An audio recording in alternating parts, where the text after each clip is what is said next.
شباب والله لن ننساهم ولن تنساهم مساجدنا. من هؤلاء من الشباب الذين لن ننساهم والله ممن كان معنا في رمضان الماضي من شباب الخبر الأخيار عبد الله بن محمد المري.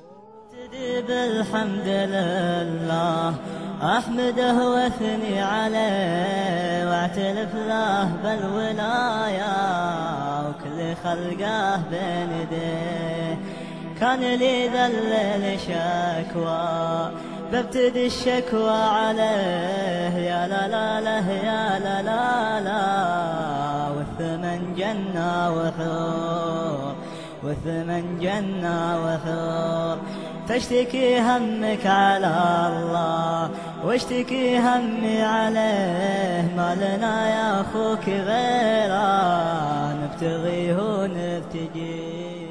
عرفته شاب صالح اعتكف في رمضان الماضي في مسجده وكان أفضل أقرانه، بل لا أبالغ إذا قلت بأنه كان قدوة ومثال يحتذى به. بسمته وأدبه وهيئته التي تنبيك على حسن تربيته. لقد رأيت فيه شاب نشأ على طاعة الله. يقول مؤذن مسجده يقول كم فقدناه وربي كم فقدناه. يقول لم أراه يوما يضيع وقته، لم أراه يوما والله إلا يشتري رحمة الله بابتسامته. بشوشا محافظا على الصلوات لم ألاحظ عليه أي ملاحظة. يقول بل أنني والله لم أره يصاحب إلا الأخيار. يقول كلما خرجت من المسجد رأيته أمامي جالسا بالقرب من مكتبة المسجد. يقول فأرى تلك الابتسامة تعلو محياه أسر قلوبنا بأدبه وطيبته. يقول يا حسرته على فقد عبد الله الذي كان نوره في المسجد ولا يزال. لقد فقدناه في هذا العام، لقد فقدناه والله. كانت البشاشة لا تفارقه، كان محافظا على الصلاة بارا بالكبير قبل الصغير محبوبا من الجميع. لا تكاد تسند إليه مهمة أو تطلب منه عملا إلا أنجزه لك. تراه يسعى ليخدم الجميع. يقول سألته يوما وهو في الشارع يقف ينتظر أحد أصحابه، قلت له ماذا تفعل هنا يا عبد الله؟ فيخبرني أنني أنتظر فلان من الناس. يقول فينتظر فإذا الذي أتى إليه شاب صالح مثله، بل لا أبالغ. يقول أنني والله تمنيت لو أنني فديته بأحد أبنائي، لأنني لم أرى شاب في سنه يملك كل وسائل الترفيه ويعيش في وقتنا الحاضر مع ما فيه من وسائل الإفساد وأعوان الشيطان. ثم يقول تنظر إليه فإذا هي المغريات لم تزده إلا قربا من الله وتمسكا بدينه وصلاحا. لقد صدق فيه قول نبينا عليه الصلاة والسلام وشاب نشأ في طاعة الله. يقول والده يقول إن أصعب المصائب التي تمر على بني آدم مصيبة الموت، فكيف إن كان الميت قلبك النابض وريحانة فؤادك وبسمتك في هذه الحياة. نعم يقول إنه ابني وقرة عيني حبيبي عبد الله رزقني الله إياه بعد طول انتظار. ولدي الوحيد من بين 6 بنات حفظهن الله ورعاهن، بار بي منذ صغره. والله إني عنه راضي، والله إني عنه راضي. ما إن أناديه يا عبد الله إلا وأسمع لبيه يا أبوي. كان يحب البعيد قبل القريب، الكل يتحدث عنه، فقد كان ببراءة الطفولة يحمل أجمل وأسمى معاني الأخلاق السامية. من الذي علمه؟ الذي علمه القرآن. من الذي أدبه؟ الذي أدبه القرآن. يقول منذ أن ولد وقد أصيب بداء السكري منذ أن كان عمره 3 سنوات 15 سنة لم تفارق إبر الأنسلين جسده يوما.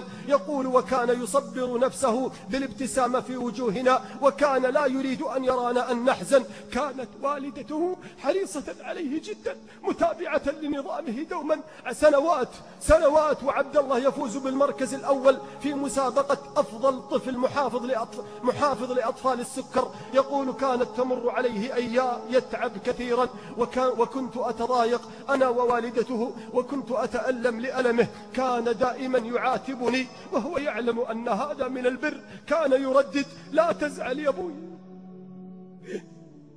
لا تزعل يا أبوي، أنا صابر محتسب الأجر من ربي. وإني لا أتذكر يا أبي حديث نبينا ما يصيب المسلم من نصب ولا وصب ولا هم ولا حزن ولا أذى حتى الشوكة يشاكها.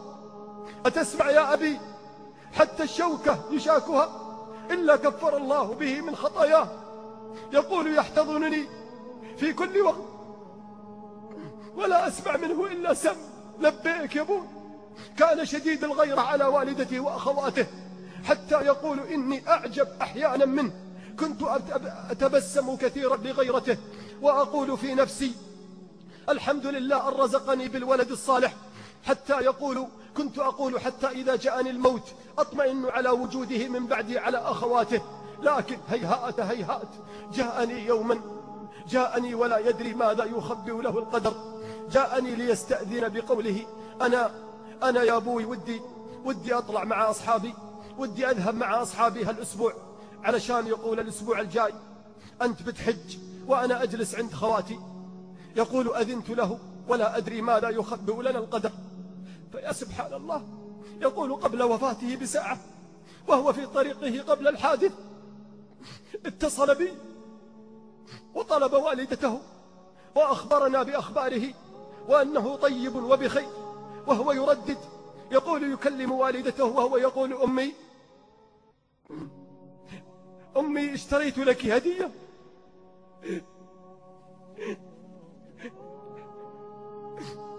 أمي اشتريت لك هدية.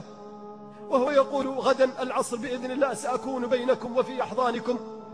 يقول جاء الخبر كالصاعقة التي هزت البيت، كل خلية في أجسادنا تنادي عبد الله. اهتزت مشاعر البيت بأكمله. جاءنا الخبر لقد مات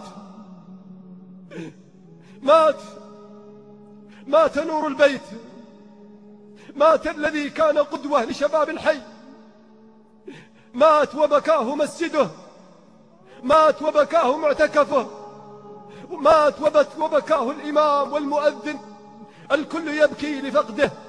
كيف لا وهو قريب من الله، قريب بخطواته مبكرا إلى المسجد، قريبا بخطواته وهو يبكر في الظلمات إلى المسجد، قريبا بإقباله على الله بالقرآن.